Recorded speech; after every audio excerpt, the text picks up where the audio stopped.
Boa noite, meus irmãos. Hoje a nossa casa está, de uma certa forma, um pouco vazia, mas de espíritos encarnados, porquanto os trabalhadores da casa estão no Hemoeste, lá no Taquaralto. Então, mas não tenha dúvida que há uma pleiade de espíritos, há uma legião de bons espíritos aqui nos assessorando. Vamos fazer uma pequena prece inicial. Ó meu Senhor, meu bom Deus, que nos ilumine, nos guarde, sobretudo as pessoas e os espíritos que efetivamente necessitam e precisam. Estenda lá dos daqui presente, promovendo a redoma, promovendo uma proteção que nos intua nessa noite relativamente o que iremos falar. Então, nosso Senhor Jesus Cristo, Bezerra de Menezes e a pleiade de espíritos que aqui estão, nos dê força, nos dê equilíbrio e nos direcione sempre ao propósito do bem servir. Que assim seja, meus irmãos. Há uma prática aqui, especialmente aos irmãos internautas, há uma prática aqui nesse centro espírita, e é um dos poucos centros no país que nós aqui no centro, no Jardim Grupo Espírita Bezerra de Menezes, preocupamos com a parte científica da doutrina, ou seja, das 19 horas, 19h30 às 20 horas, nós sempre tem 2 médios da casa, um médio no mínimo, então faz a psicografia, ou seja, aquilo que era feito em Pedro Leopoldo, aquilo que era feito posteriormente em Uberaba pelo Chico, pouco centro pratica essa parte ciência. Há um médio que faz esse interrelacionamento com a lei, normalmente 4 a 5 mensagens aos parentes, às pessoas têm. E no início da nossa reunião, nós temos por hábito fazer a leitura do Evangelho e da agenda cristã.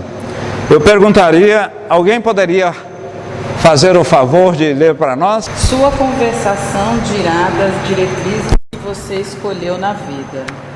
Suas decisões nas horas graves identificam a posição real de seu espírito. Seus gestos na luta comum falam de seu clima interior. Seus impulsos definem a zona mental em que você prefere movimentar-se. Seus pensamentos revelam suas companhias espirituais. Suas leituras definem os seus sentimentos. Seu trato pessoal com os outros esclarece até que ponto você tem progredido. Suas solicitações lançam luz sobre os seus objetivos. Suas opiniões revelam o verdadeiro lugar que você ocupa no mundo. Seus dias são marcas no caminho evolutivo. Não se esqueça de que compactas assembleias de companheiros encarnados e desencarnados conhecem-lhe a personalidade e seguem-lhe a trajetória pelos sinais que você está fazendo. A felicidade não é deste mundo. Não sou feliz. A felicidade não foi feita para mim, exclama geralmente o homem em todas as posições sociais. Isso, meus caros filhos, prova, melhor do que todos os raciocínios possíveis, a verdade dessa máxima de Eclesiastes: a felicidade não é deste mundo. Com efeito, nem a riqueza, nem o poder, nem mesmo a florida juventude são condições essenciais à felicidade. Digo mais, nem mesmo reunidas essas 3 condições tão desejadas, porquanto incessantemente se ouvem no seio das classes mais privilegiadas pessoas de todas as idades se queixarem amargamente da situação em que se encontram. Diante de tal fato, é inconcebível que as classes laboriosas e militantes invejem com tanta ânsia a posição que parecem favorecidas da fortuna. Neste mundo, por mais que faça, cada um tem a sua parte de labor e de miséria, sua cota de sofrimento e de decepções, donde facilmente se chega à conclusão de que a terra é um lugar de provas e expiações. Obrigado. Como vocês viram, meus irmãos, na agenda cristã, vimos que o pensamento, de uma certa forma, ele é tudo. Quando você pensa proativamente, você pensa de forma positiva, você plasma, você materializa o seu pensamento e as coisas fluem de uma certa forma. Vimos o nosso irmão lendo do Evangelho em Eclesiastes, falando que a felicidade não é deste mundo, mas é a felicidade plena, é a felicidade total. Nós podemos e temos condição de ser felizes nesse mundo. Deus, em sua pujança, em sua plenitude, não criou nenhum espírito, nenhuma alma para ser infeliz. Nós fomos criados para a felicidade. E felicidade, de uma certa forma, é você viver com o necessário em termos financeiros. Você vivendo com o necessário, você é feliz. No aspecto moral, a ciência do dever cumprido. Mas, novamente, boa noite. Eu digo boa noite os internautas que posteriormente vão nos assistir. Estamos falando para o Brasil todo e temos registrado em nossa sala mais de 8 países, pessoas que estudam conosco, que é vocês, internauta, tudo, mas tudo de bom. Estamos transmitindo diretamente hoje do Grupo Espírita Dr. Adolfo Bezerra de Menezes.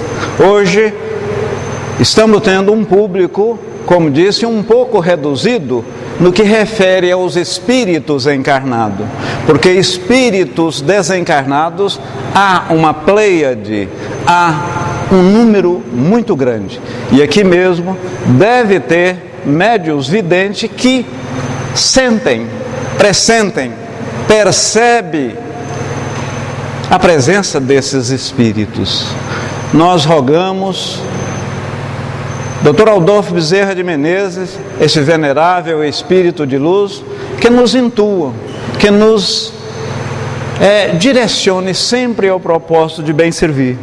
E hoje, meus irmãos, nós vamos, eu sei que você está aí além mar, e aqui no Brasil, coração do mundo, pátria do Evangelho, e muitas vezes você aí tem condição de praticar o Espiritismo através dos brasileiros que estão na tua terra. Porque aqui, meus irmãos, é efetivamente coração do mundo e pátria do Evangelho.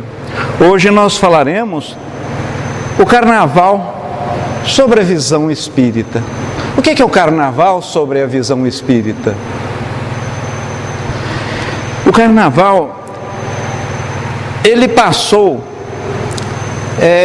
por uma série de transformação. E falávamos há pouco no venerável irmão Bezerra de Menezes, ele, num livro psicografado de Divaldo Franco, denominado A Carne, o livro é Nas Fronteiras da Loucura.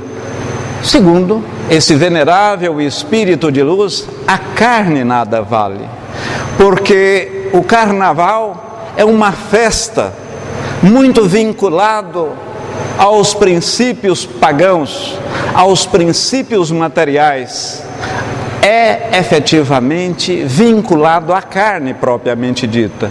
Nós espíritas, nós espiritistas, não somos contra o carnaval, não criticamos, porque espiritismo, ele é uma ciência, é uma doutrina que veio para consolar, que veio para instruir. Nós simplesmente falamos o que efetivamente deve ocorrer nesse plano, nesse tipo de festa.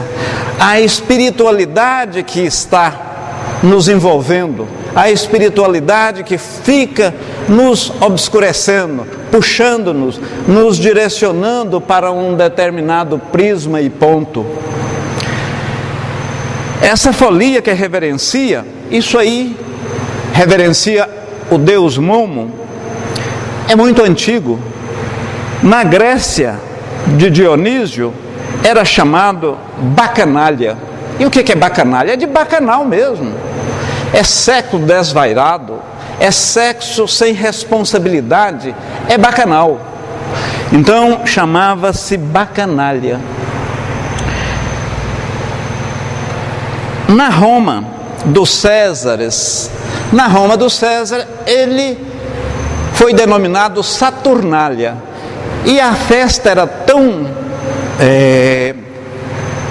era um bacanal tão assim, de uma certa forma contundente, que sacrificava-se um cristão, sacrificava-se uma pessoa naquelas festas.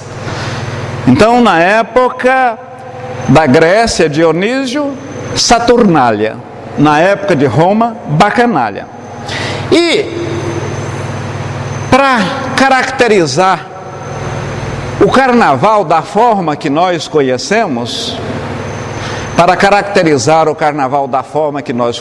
a religião cristã, de uma certa forma, ela chancelou.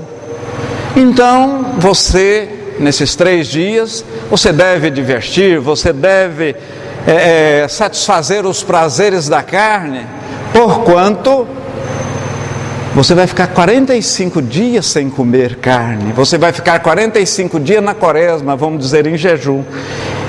De uma certa forma, isso foi, na Idade Média, através da própria igreja, solidificado, foi chancelado. Então, o carnaval, da forma que nós conhecemos, a igreja cristã, de uma certa forma, chancelou. E por falar na nossa igreja, hoje, como vocês sabem, o sumo pontífice entregou o papado. A partir do dia 28 de fevereiro, ou seja, 28 desse mês, ele não é mais papa. E eu achei, visão pessoal, que foi de uma grandeza muito extrema, uma vez que ele declarou, não tendo mais força, não tendo mais, em razão dele ter que viajar de avião, com a razão que ele tem que viajar para vários países, passar o Atlântico e o Pacífico, ele já não tem essas forças. E ele sentiu que este papado, esse sumo pontífice, ele não faria todo o papado como deveria ser e como ele mesmo, para o mesmo, foi designado. E é bom ressaltar que quando João Paulo II estava no pontificiado, ele ficou 2 anos, esse cardeal João Bento XVI. Então ele está entregando. Agora, por detrás aí, há uma série de ilações. Por exemplo, fala-se relativamente ao celibato, a oportunidade do padre casar, comenta-se do relacionamento homossexual, casamento gay, do próprio aborto. Então são questões, células-tronco, são questões que ele sentiu que pela própria idade vai deixar para outro tocar esse pleito. Pois bem, na Idade Média, então, tornou-se o nome atual carnaval, esse carnaval que nós conhecemos hoje, que temos. O que observa nesses 4 dias, a carne nada vale. Esses excessos de toda ordem, o tabaco, a bebida, a espiritualidade que está ali sempre para nos assediar, e eu sou obsediado, ou tem algum obsessor, é quando eu abro as portas, eu abro a janela. Eu costumo dizer que se você está no carnaval, você está praticando qualquer festa não apropriada, você está próximo dos vícios e longe da virtude, você fragiliza. Então é uma porta, é uma janela aberta para o obsessor. Costumo dizer, inclusive, que se você sopra um balão, você soprando um balão, esse balão vai, num determinado momento, estourar. E qual o local que ele estoura? Ele, sem dúvida alguma, estoura na parte mais frágil. Estoura na parte mais frágil. Por quê? Porque ali a borracha, a ligazinha, vai desprender e estoura. A mesma coisa. Eu já estou fragilizado. Através da bebida, através do tabaco, através de uma festa dessa que imanta, puxa, atrai espíritos de toda ordem, de toda natureza. Então a gente fica fragilizado.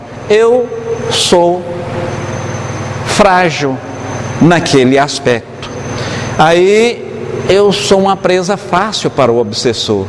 Nesse aspecto, eu estou chamando o espírito, eu estou imantando, eu estou puxando esse espírito para que ele me obsedia.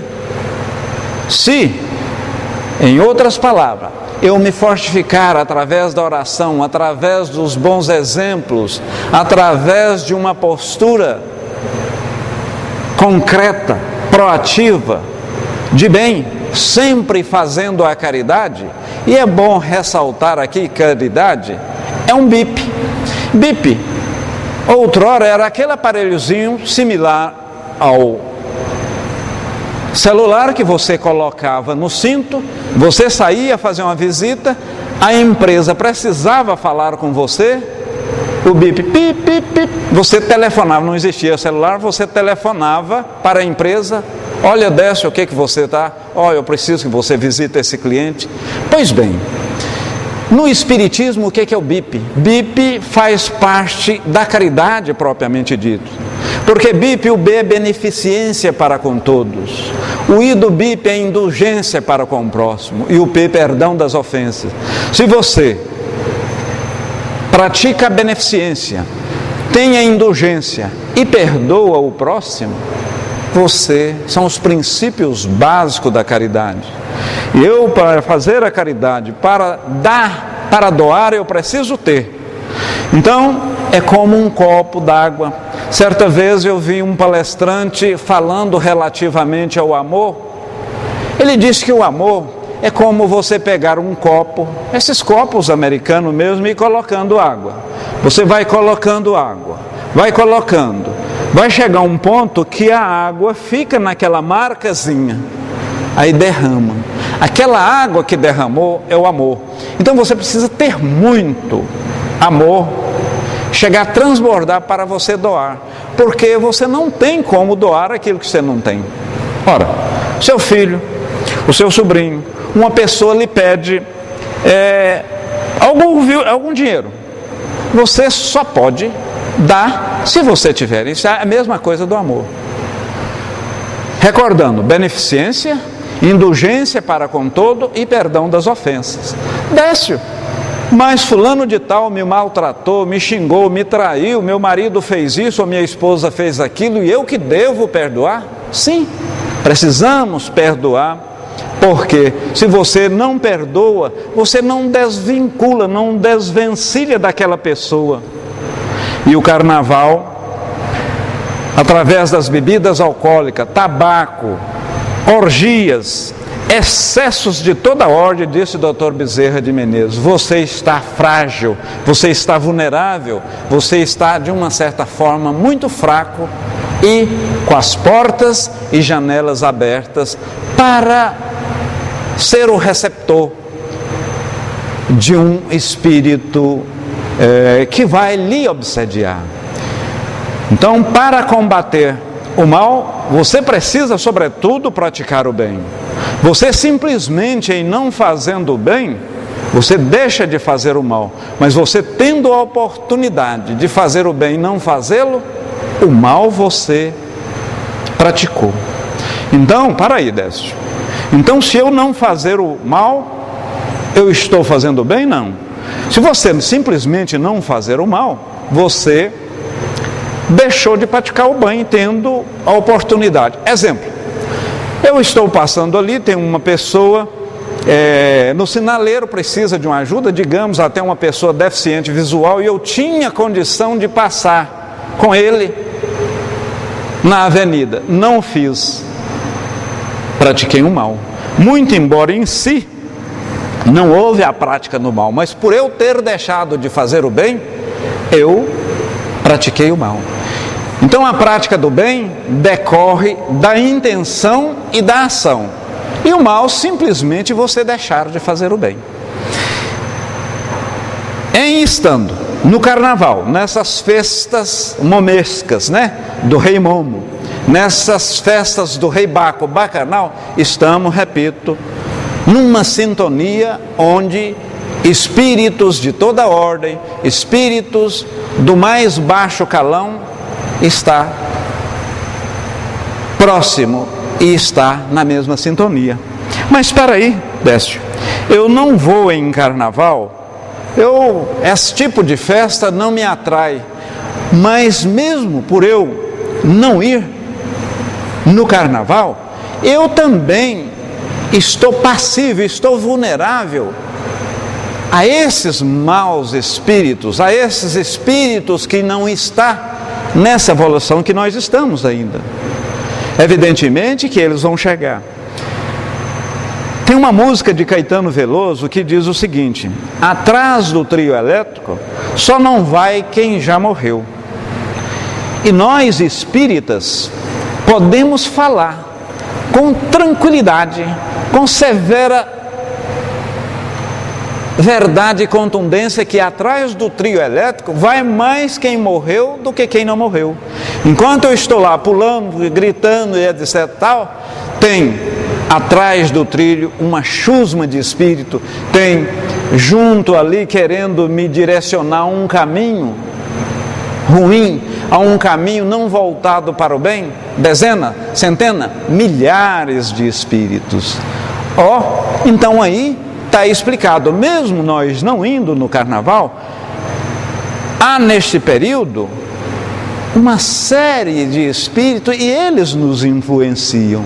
E quem disse isso? O próprio Espírito a Kardec. Kardec, na questão 459 do Livro dos Espíritos, ele perguntou: os espíritos influenciam? Pode nos influenciar? E eles responderam de maneira simples, objetiva e direta: mais do que vós imaginais. De ordinário, somos nós que vos direcionamos.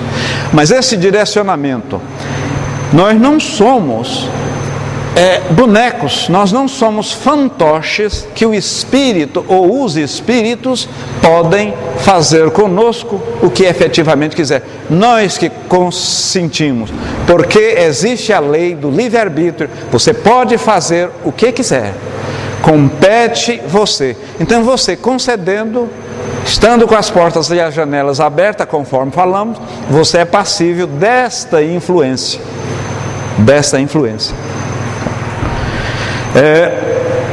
A festa foi perguntado: um dia terá fim?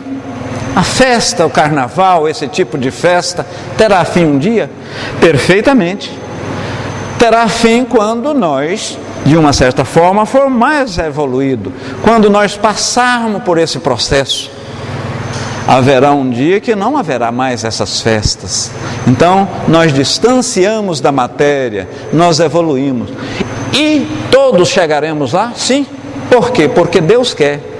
Nós estamos no segundo mundo, existem mundos primitivos, mundo de prova e expiação, mundos felizes e mundos dadivosos, onde esses espíritos são assessores de Deus. Vamos no mundo dadivosos, vamos ver anjos tocando harpa ou tocando violino? Não, vamos trabalhar na cocriação do universo, junto com Deus.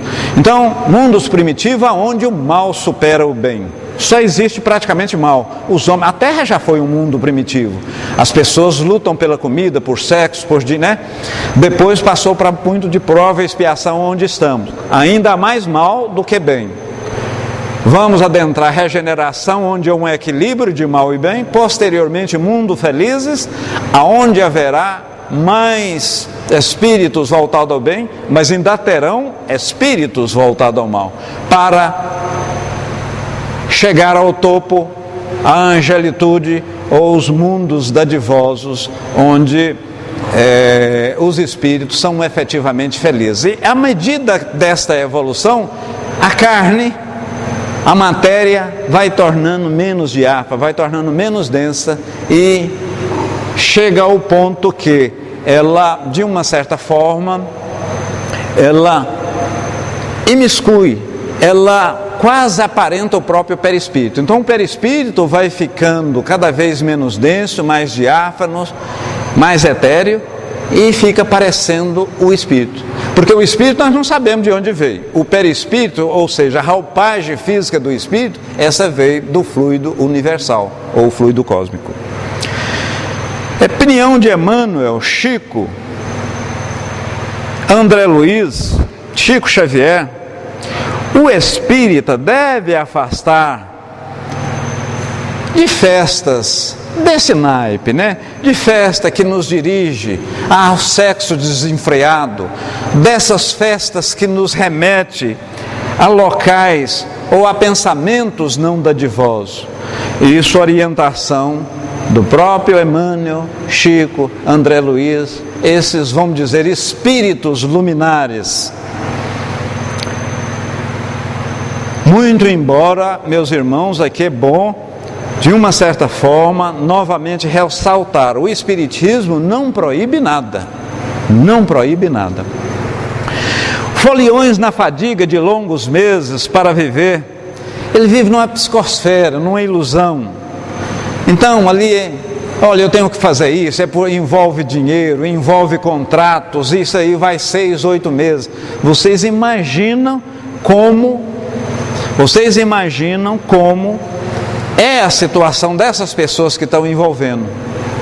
Então eles são passíveis de muitas influências, conforme nós falamos.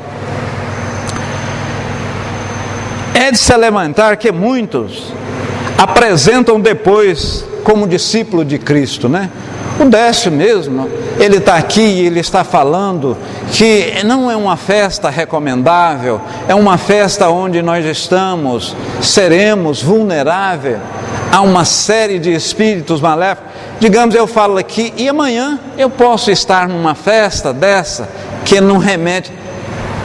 São palavras ocas, são palavras vazias, mas eu pago por isso.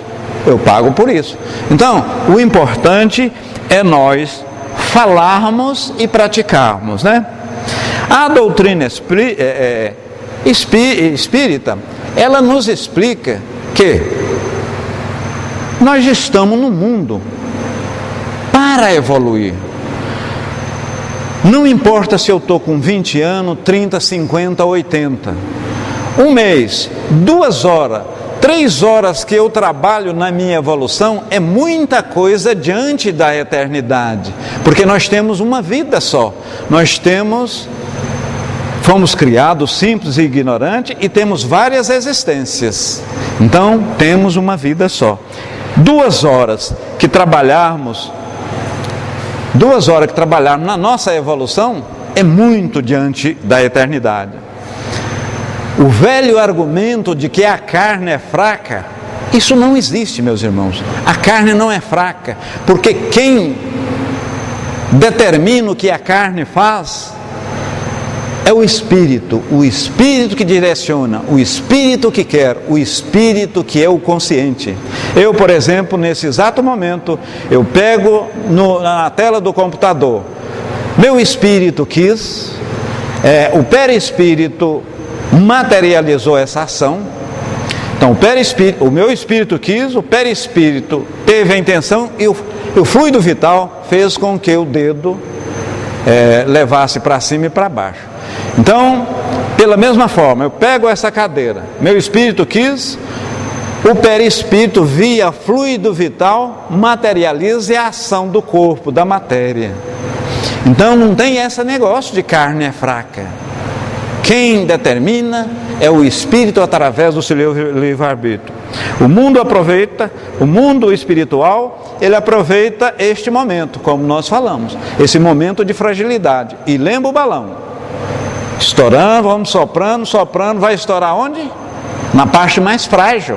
E você que está fragilizado, você que está vulnerável, então você está mais afeto a esses espíritos, a esses nossos irmãozinhos.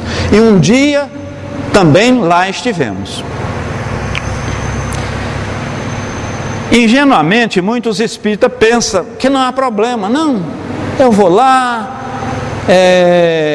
eu não vou beber, não vou fumar, então isso não tem problema, né? Ou se eu beber, mas gente, há problema sim, porque há muitos espíritos envolvidos. E o espírito, eu recebi um vídeo hoje, o espírito, a pessoa chega em casa e o espírito, vamos beber, ele insinua, envolve o obsediado, né, o obsessor, e acaba o cidadão, briga com a mulher, abre a geladeira e pega a cerveja ou a bebida que está. Eu achei interessante, eu até recomendo vocês verificarem e colocarem no YouTube influência espiritual e a bebida, que vocês vão ver justamente esse vídeo, e esse vídeo está, de uma certa forma, fazendo um sucesso muito grande na própria internet.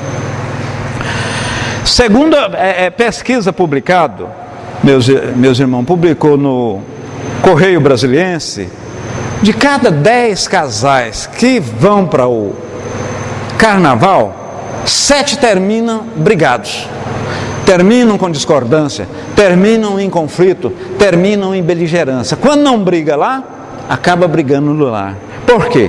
Porque há irmãozinhos que, pela mesma forma, faça com que haja essa beligerância, faça com que haja essa briga.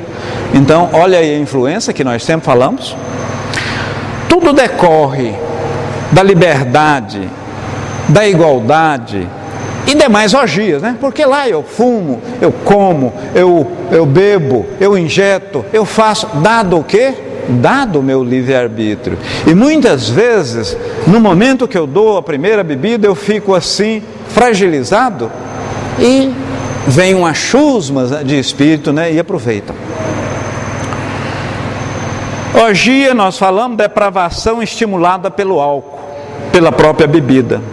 No livro Fronteira da Loucura, Divaldo relata vários casos detalhados. Então, do nosso irmão psicografado Bezerra, Dr. Bezerra, né? Aliás, ele não gosta, o mundo espiritual, eles não gostam de título, né? E na verdade não tem título, não tem doutor, não tem médico, não tem. Então, o nosso irmão Bezerra de Menezes, ele psicografa via mão do Divaldo esse livro. Quem tiver oportunidade, é muito bom.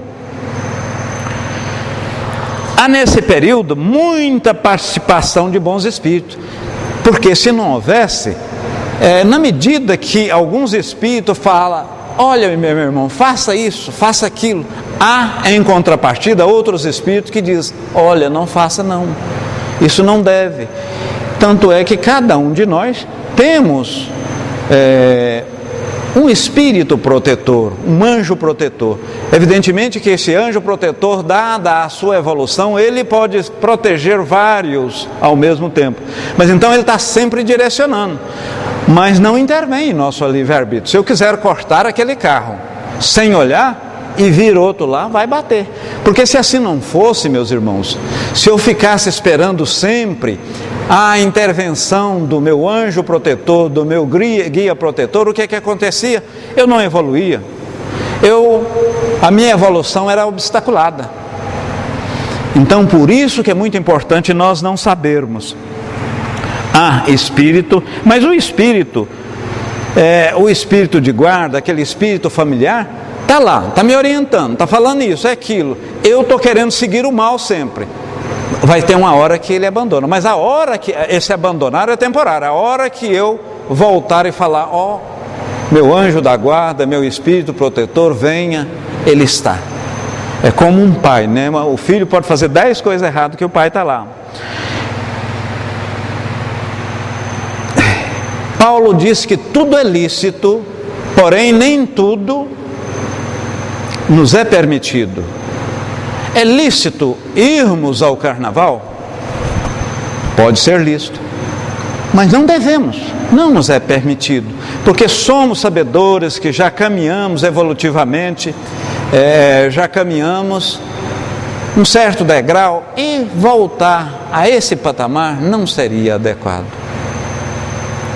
Então, meus irmãos, essa é a lição da noite, e mesmo neste período, a gente deve ficar em oração, deve ter bons e extraordinários pensamentos dadivosos, pensamentos que nos remetem a um posicionamento melhor, a um patamar.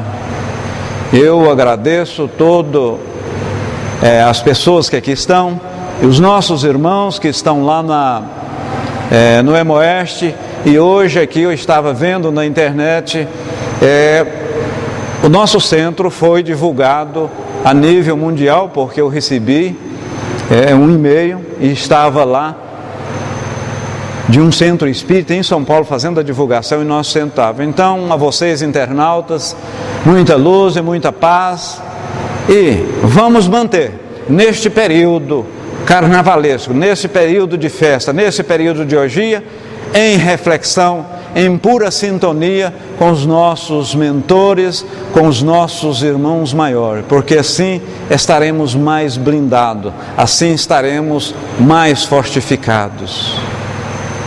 Passamos agora, conforme anunciamos, à leitura das mensagens psicografadas. Muita luz e paz a todos.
Meus irmãos, vamos passar a segunda parte do nosso trabalho, que seria os passes, né? E o passe vai ser, como nós temos poucos médios, vai ser de forma coletiva. Por gentileza, vamos fazer uma prece. Uma prece final, e nós vamos para os passes, que é de forma coletiva.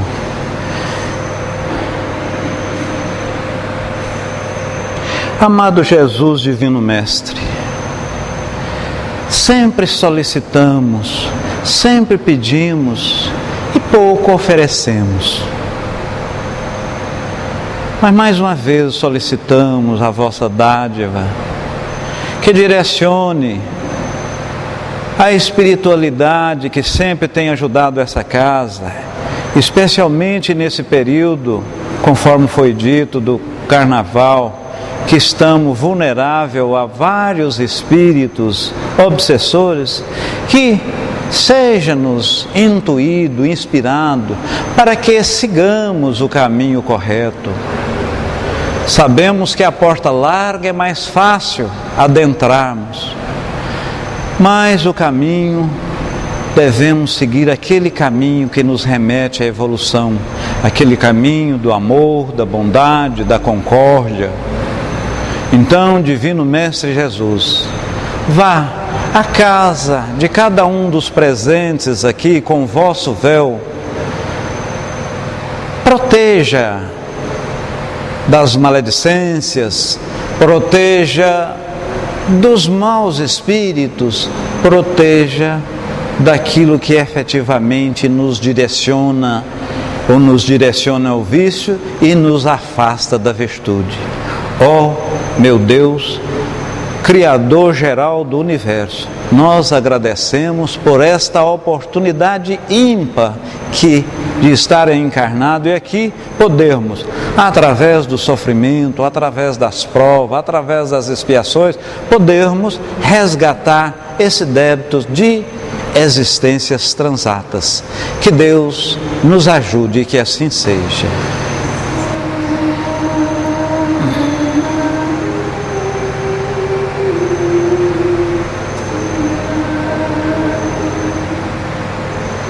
Amém.